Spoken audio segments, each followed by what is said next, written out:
नमस्कार, जय हिंद साथियों। आज हम स्टार्ट करने वाले हैं एक बहुत ही इम्पोर्टेंट टॉपिक जिसका नाम है ट्रेन मतलब रेलगाड़ी। और सबसे पहले हम उस टॉपिक में जानेंगे कि उसका बेसिक क्या होता है। बेसिक का मतलब कि ट्रेन के जो कॉन्सेप्ट होते हैं उनको किस प्रकार से यूज हम करते हैं। और मैं आपको पहले वो बातें बताऊंगा जहाँ पे हमसे गलतियाँ होती हैं, क्योंकि अगर हमसे गलतियाँ नहीं होंगी तो वो टॉपिक में फिर तो हमसे सब कुछ बन जाएगा। तो सबसे पहले जो उसके कंसेप्ट होते हैं वही मैं आपसे डिस्कस करूँगा। तो चलिए स्टार्ट करते हैं। टॉपिक का नाम है ट्रेन मतलब रेलगाड़ी।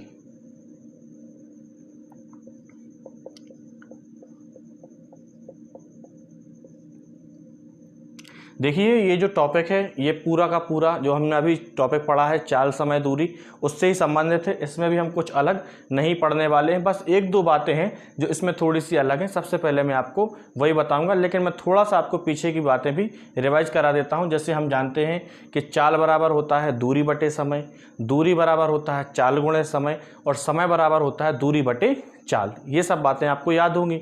अब मैं आपको एक बात ये बताना चाहता हूँ, इसमें दो कंसेप्ट होते हैं। जैसे पहला कंसेप्ट ये है कि जब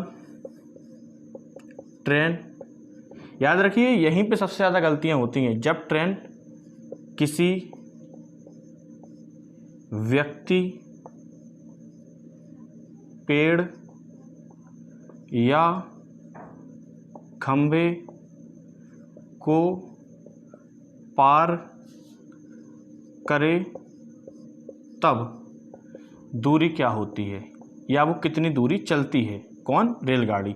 जब ट्रेन या रेलगाड़ी किसी व्यक्ति, पेड़ या खंभे को पार करे तब जो दूरी वो तय करती है, तो वो दूरी क्या होती है? तो दूरी बराबर होता है रेलगाड़ी की लंबाई। रेलगाड़ी की लंबाई। इस बात को भी मैं समझाता हूँ, कोई भी बात रटने की ज़रूरत नहीं है भाई। आप ऐसे समझिए कि कोई एक व्यक्ति है, मान लीजिए यहाँ पे खड़ा है, ऐसा ही एक कोई पेड़ भी हो सकता है, एक कोई ऐसा खंभा भी हो सकता है, ठीक है।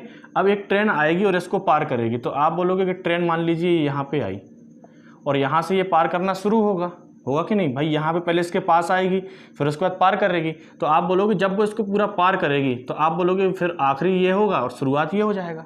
भाई जब ये चीज़ यहाँ होगी तभी तो पार होगा कि नहीं होगा? तो आप बताओ कि ये पार करने में शुरू तो यहाँ से हुआ था, लेकिन पार कब हुआ? जब वो इतनी आगे निकल गई, तभी तो उस व्यक्ति को या पेड़ या खंभे को पार करी। इसका मतलब है कि जब व्यक्ति पेड़, खंभे या किसी पेड़, खंभे या किसी व्यक्ति को पार करती है तब जो उसकी दूरी होती है, तो आपने देखा कि यहाँ से पार करना शुरू हुआ था, तो पार करते यहाँ तक ये दूरी उसने चली, तो ये दूरी क्या है? तो आप बोलोगे तो रेलगाड़ी की खुद की लंबाई है। तो इस बात को आपको हमेशा याद रखना है। देखिए, पेड़, खंभा या कोई पेड़, खंभा या कोई व्यक्ति, ये सारी चीज़ें बहुत छोटी होती है किसके सामने? ट्रेन के सामने। तो जब भी ट्रेन इनको पार करेगी या रेलगाड़ी इनको पार करेगी, तो आपको हमेशा ये बात याद रखनी है कि जो दूरी होगी वो क्या होगी? रेलगाड़ी की खुद की लंबाई होगी, ठीक है। इसके बाद एक अगला कंसेप्ट है, जब ट्रेन किसी, इसको ही मिटा के लिख देते हैं यहाँ पे, जब ट्रेन किसी प्लेटफॉर्म, पुल या सुरंग, जब ट्रेन किसी प्लेटफॉर्म, पुल या सुरंग को पार करे तब दूरी बराबर क्या होगा? तब दूरी जो चलती है वो चलती है रेलगाड़ी की लंबाई प्लस प्लेटफॉर्म है तो प्लेटफॉर्म की लंबाई उसमें जोड़ देंगे। अगर यहाँ पे पुल होगा तो पुल की लंबाई जोड़ी जाएगी, और अगर सुरंग होगा तो सुरंग की लंबाई जोड़ी जाएगी। इस बात को भी मैं समझाता हूँ कैसे। जैसे मान लीजिए यह एक प्लेटफॉर्म है और रेलगाड़ी इसको पार करती है, तो आप बोलोगे कि पहले रेलगाड़ी यहाँ आएगी कि नहीं आएगी? तो यहाँ से तो ये पार करना चालू होगा कि नहीं होगा? तो आप बोलोगे पहले तो उसको पूरी दूरी ये चलनी पड़ेगी कि नहीं चलनी पड़ेगी? तो आप बोलोगे कि जैसे मान लीजिए पूरी दूरी उसने ये चली, तो ट्रेन यहाँ से यहाँ आ गई, तो अभी तो उसने कितनी दूरी चल दी? इस प्लेटफॉर्म की लंबाई के बराबर। लेकिन अभी प्लेटफॉर्म पार हुआ क्या? तो आप बोलोगे नहीं हुआ। तो पार कब होगा? जब रेलगाड़ी का आखिरी ये होगा और शुरुआती बिंदु यहाँ आ जाएगा। तो आप बोलोगे कि ये दूरी उसको एक्स्ट्रा और चलनी पड़ेगी, तभी तो ये पूर्ण रूप से पार होगा। भाई इसको अगर पार करना है तो पहले ये दूरी चलनी पड़ेगी, तो चल दी, और उसके बाद क्या होगा? तो आप बोलोगे अभी तो पार नहीं हुआ। पार कब होगा? जब ये चीज़ यहाँ आ जाएगी। तो पार करते समय उसने ये दूरी भी चली है और ये दूरी भी चली है। तो ये दूरी क्या है, प्लेटफॉर्म की लंबाई, और ये क्या है, रेलगाड़ी की खुद की लंबाई। इसीलिए आपको ये बात हमेशा याद रखनी है कि जब रेलगाड़ी किसी प्लेटफॉर्म, पुल या सुरंग को पार करे तब जो दूरी होती है वो रेलगाड़ी की खुद की लंबाई प्लस प्लेटफॉर्म है तो प्लेटफॉर्म की लंबाई उसमें जोड़ेंगे, अगर पुल है तो पुल की लंबाई जोड़ेंगे और सुरंग है तो सुरंग की लंबाई उसको हम जोड़ देंगे। बोलिए ये बात क्लियर है? तो अभी हमने 2 बातें सीखी। एक बात और मैं आपको बताना चाहता हूं, जब कोई बात बिगड़ जाए, बात ये नहीं बतानी, बात कुछ और है। बात ये है कि जब जब जब जब जब दो ट्रेनें एक दूसरे को एक ही दिशा में या विपरीत दिशा में पार करें तब दूरी क्या होती है। जब दो ट्रेनें, मैंने लिखा है कि जब, ये तीसरी बात है, जब दो ट्रेन एक दूसरे को एक ही दिशा में या विपरीत दिशा में पार करें तब दूरी बराबर क्या होता है। तो इन दोनों ही केस में, मतलब एक ही दिशा में अगर पार करेंगे तब भी वही बात होती है और विपरीत दिशा में पार करेंगे तब भी वही होता है। तो दूरी क्या होती है ये बात मैं आपको बताता हूँ। दोनों ही केस में दूरी होती है पहली ट्रेन की लंबाई और प्लस दूसरी ट्रेन की लंबाई। अब देखिए इस बात को भी मैं बता देता हूँ कि ये बात कैसे होती है। मान लीजिए एक ही दिशा में पहले ले लेते हैं, तो एक ही दिशा में एक ट्रेन ये जा रही है और दूसरी ये आ रही है, ठीक है। तो अब ये वाली ट्रेन इसको पार करेगी तो पहले आप बोलोगे कि ये दूरी चलनी पड़ेगी, पूरी चलेगी कि नहीं चलेगी, तो ये इसके बराबर आ जाएगी चल के। लेकिन पार करना है तो इतना आगे भी तो निकलना पड़ेगा भाई। ये ट्रेन अगर इसको पार करना चाहती है तो पार कब होगी, पहले इतना ये चलेगी और इतना आगे भी निकलना पड़ेगा तभी तो पार होगी। तो इसका मतलब है कि जब दो ट्रेनें एक ही दिशा में चल रही हैं तो पार करते समय जो दूरी होगी वो क्या होगा, तो आप बोलोगे पहली रेलगाड़ी की लंबाई प्लस दूसरी रेलगाड़ी की लंबाई, या इसकी लंबाई और इसकी लंबाई ही तो जोड़ेंगे तभी तो बात दूरी की होगी कि नहीं होगी। तो कितनी दूरी चलेगी, इसकी और इसकी लंबाई का योग। अब इसके बाद दूसरी कंडीशन है कि जब ये विपरीत दिशा में पार करे तब, तो आप बोलोगे कि अगर विपरीत दिशा में पार करना है तो एक रेलगाड़ी इस साइड से आ रही है और दूसरी मान लीजिए इस साइड से आ रही है, ठीक है। तो ये यहाँ से पार करना शुरू होगा। तो पार कब होगा, जब ये चीज़ यहाँ आ जाए, होगा कि नहीं, और ये चीज़ कहाँ आ जाए, तो ये बोलोगे आप यहाँ आ जाए। तो ये दोनों पार हो गई कि नहीं हो गई। तो आप बताओ कि ये दोनों पार हुई तो कितनी दूरी चली, तो आप बोलोगे कि ये भी दूरी चलनी पड़ी और ये भी चलनी पड़ी कि नहीं। तो इसका मतलब है कि जब दो ट्रेनें विपरीत दिशा में भी पार करती हैं तब भी जो दूरी होती है वो पहली ट्रेन की लंबाई प्लस दूसरी ट्रेन की लंबाई होती है। मेरे ख्याल से इतनी बात आपको समझ में आ गई होगी। आगे बढ़ते हैं। मैंने आपको 1-2 बातें और सिखाई थी पहले वीडियो में ही, और वो बातें आपको आनी चाहिए। जैसे मैंने आपको बताया था कि किलोमीटर से मीटर में जाते हैं तो 5/18 से गुणा करते हैं, और मीटर से किलोमीटर में आते हैं तो 18/5 से गुणा करते हैं। चलिए तो स्टार्ट करते हैं बिल्कुल बेसिक से। मैं एक एक क्वेश्चन आपको बताऊंगा।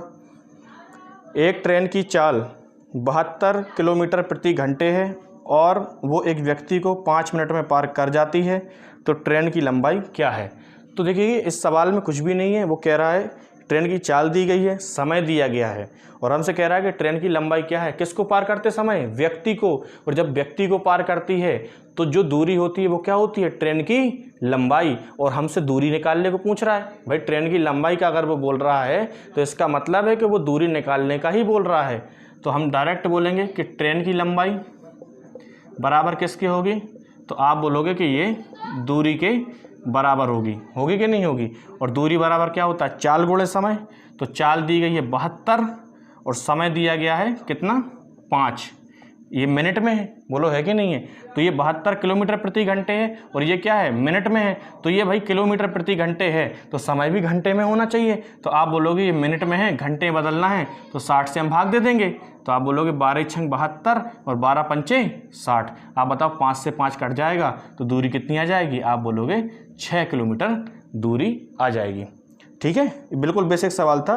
ट्रेन की चाल 72 किलोमीटर है, चाल 72 थी तो हमने 72 लिख दी। समय 5 मिनट है तो 5 मिनट और 60 से भाग दिया, क्योंकि ये किलोमीटर प्रति घंटे है तो इसको भी घंटे में बदलना है समय को, तो 60 से भाग देना पड़ेगा।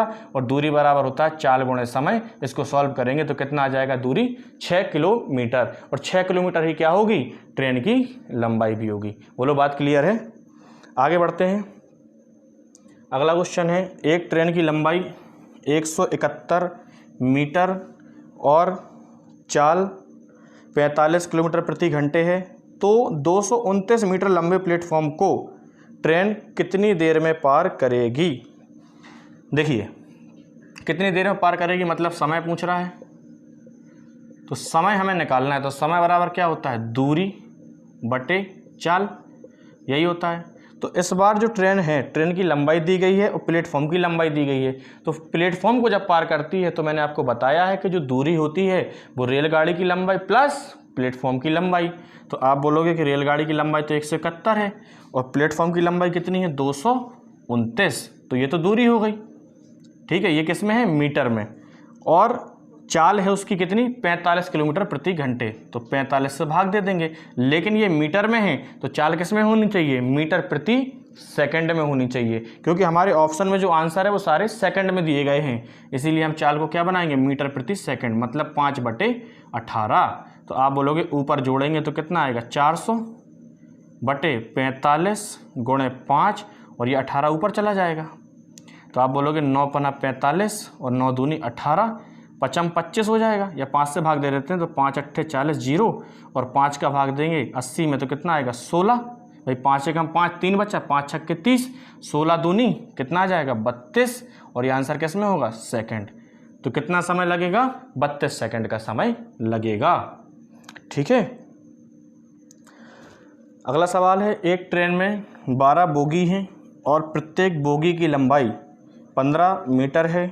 ये ट्रेन एक मनुष्य को पार करने में 18 सेकंड का समय लेती है। अगर 2 डिब्बे अलग हो जाते तो अब ये ट्रेन उस मनुष्य को पार करने में कितना समय लेंगी। तो आप जानते हैं कि अगर मनुष्य को पार कर रही हैं तो जो दूरी होगी वो क्या होगी, रेलगाड़ी की लंबाई के बराबर होगी। तो आप बताओ कि बोगी कितनी है, तो आप बोलोगे 12, प्रत्येक की लंबाई है 15, तो आप बोलोगे 12 गुणे 15, तो टोटल कितनी मीटर हो जाएगी, 180 मीटर। ये क्या हो जाएगी, ट्रेन की लंबाई। बोलिए होगी कि नहीं होगी। भाई 12 बोगी हैं और एक बोगी की लंबाई 15 मीटर है, तो पूरी ट्रेन की लंबाई कितनी होगी, आप बोलोगे 180 मीटर। बोलो होगी कि नहीं होगी। तो ये बात तो हो गई। अब वो एक व्यक्ति या मनुष्य को पार करने में 18 सेकंड का समय लेती हैं, तो 18 सेकंड का समय लेती हैं तो चाल बराबर, भाई समय हमारे को बोल रहा है कि 18 सेकंड का लेती हैं, और जब व्यक्ति को पार करती हैं तो दूरी क्या होती है, आप बोलोगे रेलगाड़ी की लंबाई। तो हम उस रेल की चाल निकाल सकते हैं कि नहीं। तो चाल बराबर क्या होता है, दूरी बटे समय। तो दूरी में क्या लेंगे, रेलगाड़ी की लंबाई, क्योंकि मनुष्य को पार कर रही है, और समय कितना लेती है, 18। तो 18 से भाग दे देंगे तो कितना आ जाएगा, 10 मीटर प्रति सेकंड। ये क्या आ गई, रेलगाड़ी की चाल। सबसे पहले हमने रेलगाड़ी की लंबाई निकाली, कितनी आई, 180। मनुष्य को अगर पार करती है तो दूरी क्या होती है, रेलगाड़ी की लंबाई। चाल बराबर होता है दूरी बटे समय। दूरी 180 है, समय 18 है, तो रेलगाड़ी की चाल क्या होगी, 10 मीटर प्रति सेकंड। अब वो कह रहा है कि अगर 2 डिब्बे अलग हो जाते, तो आप बताओ कि 2 डिब्बे अगर अलग हो जाएंगे तो ट्रेन की फिर लंबाई कितनी होगी। तो आप बोलोगे कि ट्रेन की लंबाई तो अब हो जाएगी 10 और गुणे 15, तो लंबाई कितनी हो जाएगी, 150 मीटर हो जाएगी कि नहीं हो जाएगी। तो पूछ रहा है कि अब ये ट्रेन उस मनुष्य को पार करने में कितना समय लेगी। तो आप बताओ कि चाल तो उसकी वही रहेगी, और अब लेकिन मनुष्य को पार करना है तो अब दूरी कितनी हो जाएगी, 150, क्योंकि 2 डिब्बे हमने हटा दिए। तो पूछ रहा है कि समय कितना लेगी। तो आप जानते हैं कि समय बराबर होता है दूरी बटे चाल। तो दूरी होगी कितनी, 150, और चाल कितनी है, तो आप बोलोगे 10 से भाग देंगे तो अब समय कितना लगेगा, 15 सेकंड। बोलो बात क्लियर है। पहले कितना लगता था, 18 सेकंड, लेकिन अब कितना लग रहा है, 15 सेकंड। और यही इस सवाल का उत्तर होगा। लेकिन हम इस तरीके से ऐसे सवालों को कभी नहीं करेंगे। ये मैंने तो आपको सिर्फ इसलिए बताया है कि आपको कभी ये ना लगे कि कोई बात हम रट रहे हैं, हर बात हम सीख रहे हैं। अब देखिए आप कैसे करेंगे। आंसर कितना आया था, 15 सेकंड आ रहा है। आप बताइए कि 12 डिब्बे हैं और समय कितना लगता है, 18 सेकंड। बोलो लगता है कि नहीं लगता है। तो आप बताओ कि 12 डिब्बे हैं, 18 सेकंड लगता है। अगर 2 डिब्बे निकाल देंगे तो डिब्बे कितने बचेंगे, 10। और हमको ये समय बताना है कि अब कितना समय लगेगा। भाई सवाल में यही तो कह रहा है कि 12 डिब्बे हैं, 18 सेकंड लगते हैं। अगर भाई 2 डिब्बे निकाल दिए जाएँ तो कितना समय लगेगा। तो आप बताओ कि 12 18, बोलो है कि नहीं है। तो आप बताओ कि 12 डिब्बे हैं और 18 सेकंड लगता है। तो आप बताओ एक डिब्बे को कितना सेकंड लगता होगा। तो एक डिब्बे को लगता होगा 1.5 सेकंड। बोलो लगता होगा कि नहीं। भाई 12 डिब्बे 18 सेकंड में पार करते हैं, तो एक डिब्बा 1.5 सेकंड में पार करता होगा कि नहीं करता होगा। और अब डिब्बे कितने हैं, 10, तो बस 10 गुणे 1.5 कर देंगे तो कितने सेकंड लगेंगे। आप बोलोगे 15 सेकंड में बात खत्म हो जाएगी। बोलो हो जाएगी कि नहीं हो जाएगी। बात समझ में आ रही है। चलिए एक और सवाल हम आपको ऐसे ही करा देते हैं, आप बेसिक से कर लेना, बाकी इस तरीके से भी आंसर वही आएगा। अगला सवाल, एक ट्रेन में 23 बोगी हैं और प्रत्येक की लंबाई 49 मतलब 49 मीटर है। यह ट्रेन एक खंभे को पार करने में 115 सेकंड लेती है। अगर 9 डिब्बे अलग हो जाते हैं तो बाकी 14 डिब्बे को ट्रेन खंभे को पार करने में कितना समय लेगी। तो आप बताओ कि 23 डिब्बे हैं और समय ले रही है 115 सेकंड ही ले रही है। 9 डिब्बे अलग हो जाएंगे तो डिब्बे बचेंगे 14। बोलो बचेंगे कि नहीं। तो आप बताओ कि 23 डिब्बे 115 सेकंड, तो एक डिब्बे में कितना समय लग रहा है। तो आप बोलोगे 5 सेकंड लग रहा है कि नहीं। और अब डिब्बे 14 बचे हैं तो आप बोलोगे 14 गुणे 5 मतलब अब समय कितना लगेगा, 70 सेकंड। बोलो लगेगा कि नहीं। बात समझ में आ रही है। आगे बढ़ते हैं। देखिए मैं एक बात हमेशा कहता हूँ, ऐसा नहीं है कि ये जो क्वेश्चन मैं करा रहा हूँ ये कोई और नहीं करा सकता। वो सवाल उसके पास हो सकते हैं, लेकिन मैंने हमेशा एक ही बात की है और उसका नाम है बेस्ट सॉल्यूशन। कि अगर हमारे पास बेस्ट सॉल्यूशन नहीं है तो इन सवालों में भी आप बिन वजह समय खराब करेंगे, लेकिन अगर आपके पास सॉल्यूशन सही है तो आप कम समय में भी बहुत अच्छा कर सकते हैं। ठीक है, आगे बढ़ते हैं। एक ट्रेन एक खंभे को 10 सेकंड में तथा 250 मीटर लंबे प्लेटफॉर्म को 15 सेकंड में पार करती है, तो ट्रेन की चाल व लंबाई क्या होगी। देखिए एक ट्रेन है, बहुत अच्छे समझिए इस सवाल को, ये सवाल बहुत कन्फ्यूजन भी करता है। इसको भी मैं आपको एक दो तरीके से बताऊंगा, बिल्कुल बेसिक से भी समझाऊंगा और कैसे हम इस सवाल को और आसान कर सकते हैं वो भी मैं आपको बताऊंगा। जैसे ट्रेन किसी व्यक्ति को पार कर रही है और फिर किसी प्लेटफॉर्म को ही पार कर रही है, तो मैं आपसे ये जानना चाहता हूं कि ट्रेन जब व्यक्ति को पार करेगी या किसी प्लेटफॉर्म को पार करते समय तो क्या उसकी चाल बदलेगी क्या। तो आप बोलोगे चाल तो उसकी वही रहेगी। ऐसा तो है नहीं कि व्यक्ति को जब पार करते समय होगा तो धीरे चलेगी, फिर प्लेटफॉर्म आएगा तो तेज चलेगी, ऐसा कुछ भी नहीं है। मतलब व्यक्ति को पार करते समय और प्लेटफॉर्म को पार करते समय उसकी चाल क्या होगी, वही रहेगी। तो हम लिखेंगे व्यक्ति को पार करते समय चाल बराबर प्लेटफॉर्म को पार करते समय चाल, दोनों बराबर होंगी। भाई व्यक्ति को पार करेगा तब भी रेलगाड़ी की चाल वही रहेगी और जब प्लेटफॉर्म को पार करेगा तब भी रेलगाड़ी की चाल तो नहीं बदलेगी ना। आपसे मैं कहता हूं कि व्यक्ति को पार करते समय चाल की अगर हम बात करें तो आप जानते हैं चाल बराबर होता है दूरी बटे समय। तो आप बताओ जब व्यक्ति को पार करता है तो दूरी क्या होगी। तो आप बोलोगे वो तो रेलगाड़ी की लंबाई होगी। तो रेलगाड़ी की लंबाई दी गई है, नहीं दी गई है, वो तो हमसे पूछा गया है, तो हम रेलगाड़ी की लंबाई मान लेते हैं। माना रेल की लंबाई बराबर एल। ठीक है, हमने रेल की लंबाई मान ली एल है। तो व्यक्ति को पार करते समय चाल, तो चाल बराबर होता है दूरी बटे समय। तो आप बताओ कि जब दूरी की बात करेंगे तो जब व्यक्ति को पार करती है तो दूरी क्या होगी, रेलगाड़ी की लंबाई मतलब एल। और समय कितना लेती है, तो समय दिया गया है 10 सेकंड। तो ये हो जाएगी क्या, चाल मतलब दूरी बटे समय। और जब प्लेटफॉर्म को पार कर रही है तो आप बोलोगे अब दूरी होगी क्या, रेलगाड़ी की लंबाई प्लस प्लेटफॉर्म की लंबाई मतलब 250 और बटे समय, समय कितना है 15। बोलो बात क्लियर है। भाई प्लेटफॉर्म को पार करते समय चाल निकालेंगे तो दूरी बटे समय, जब प्लेटफॉर्म को पार करते हैं तो दूरी में रेलगाड़ी की लंबाई प्लस प्लेटफॉर्म की लंबाई बटे समय, और जब व्यक्ति को पार करती है तो सिर्फ रेलगाड़ी की लंबाई दूरी के लिए लेते हैं और बटे समय। अब इनका त्रियक गुणा अगर हम कर दें तो ये क्या होगा, 15L बराबर 10L और प्लस 2500।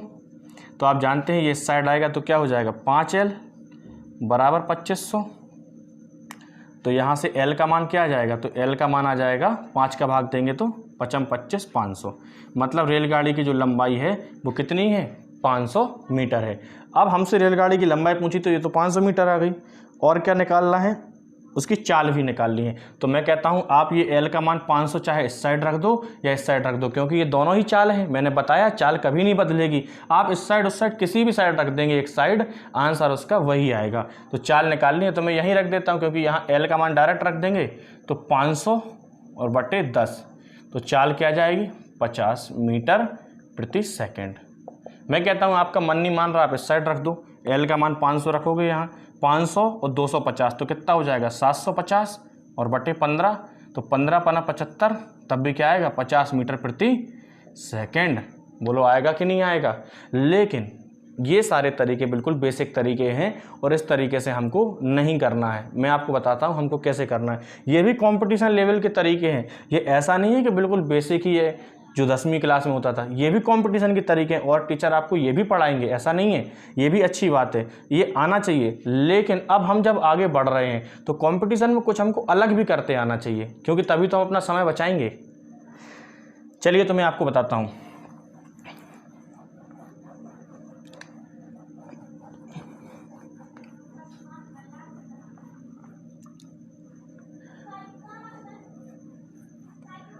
चलिए बे चलिए, चलिए देखिए, पहले वो कह रहा है कि एक ट्रेन एक खंबे को 10 सेकंड में पार करती है। तो आप जानते हैं जब खंबे को पार कर रही है ट्रेन तो खुद की लंबाई एल चलती है, समय कितना लेगी, तो आप बोलोगे 10 सेकंड।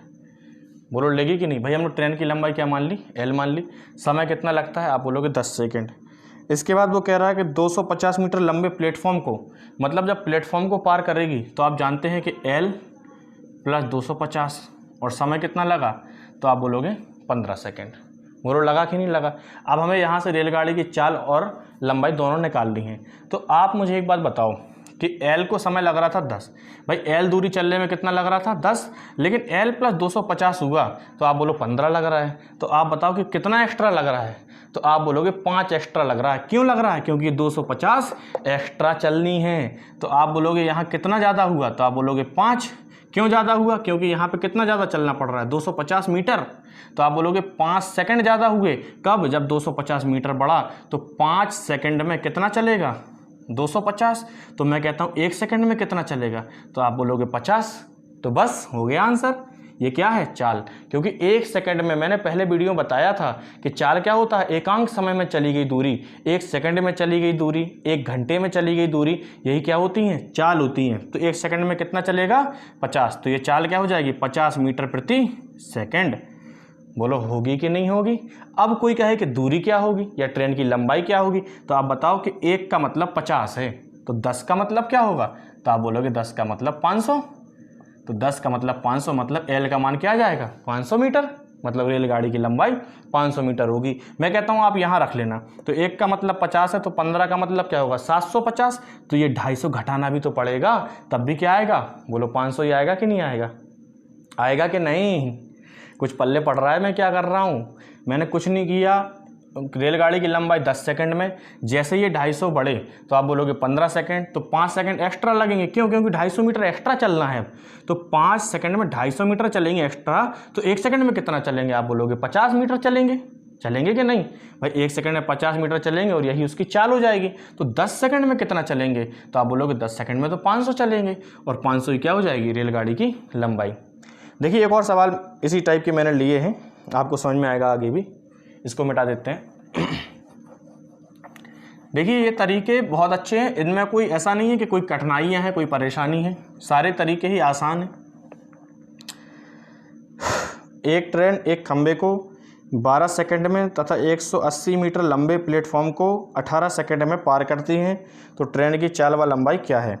तो एल मतलब खुद की लंबाई पार करती है 12 सेकंड में, एल प्लस 180 को पार करती है 18 सेकंड में। तो मैं कहता हूँ 6 सेकंड बढ़े। क्यों, क्योंकि 180 मीटर बढ़ा। तो आप बताओ कि 6 सेकंड में 180 चल रही है तो 1 सेकंड में कितनी चलेगी, तत्काल आंसर आएगा 20 मीटर प्रति सेकंड। बोलो आएगा कि नहीं आएगा। ठीक है, तो ये तो हो गई ट्रेन की चाल, और हमसे पूछ रहा है कि लंबाई बताओ।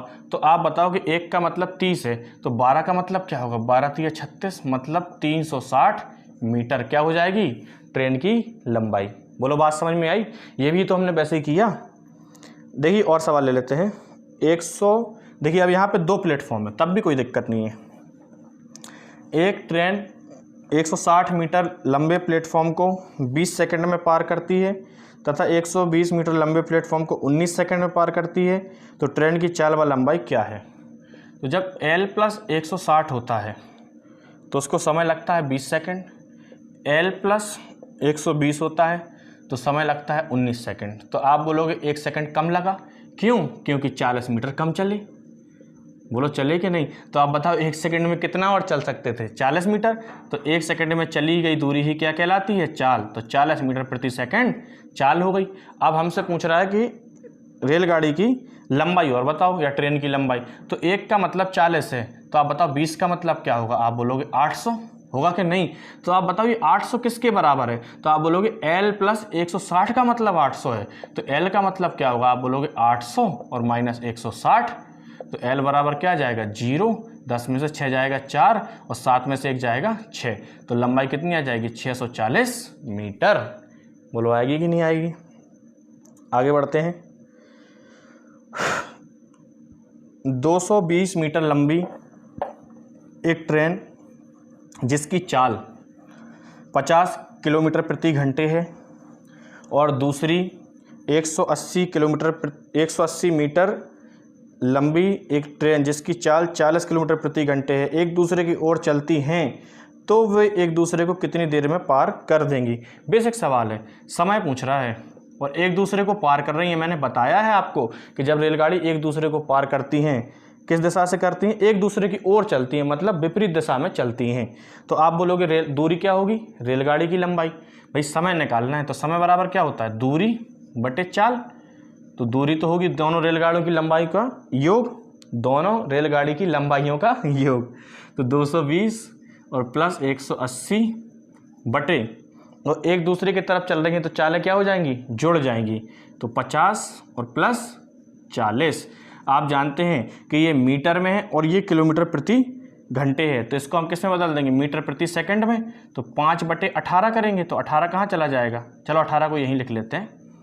तो ये ऊपर क्या हो जाएगा? इसको जोड़ेंगे तो आएगा 400 और बटे ये 90 गुणे 5 और बटे 18, तो 18 पंचे 90, तो 5 का भाग देंगे तो ऊपर तो 5 अट्ठे 40 और 0, और 5 का भाग देंगे तो क्या आएगा? 16 पंचे 80, मतलब 16 सेकंड में एक दूसरे को पार कर जाएंगी। बोलो बात क्लियर है?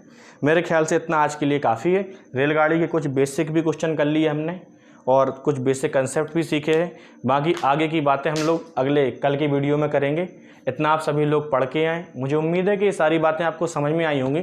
फिर भी अगर कोई दिक्कत जाती है तो आप कमेंट के माध्यम से मुझे बताना कि सर मुझे यहाँ पे ये दिक्कत जा रही है, तो मैं पूरी कोशिश करूँगा कि अगले वीडियो में जो भी आपको इस वीडियो के डाउट होंगे उनको मैं पूरा सॉल्व करने का प्रयास करूँगा। बाकी सभी लोग अपना ख्याल रखें और हमेशा खुश रहें। जय हिंद साथियों।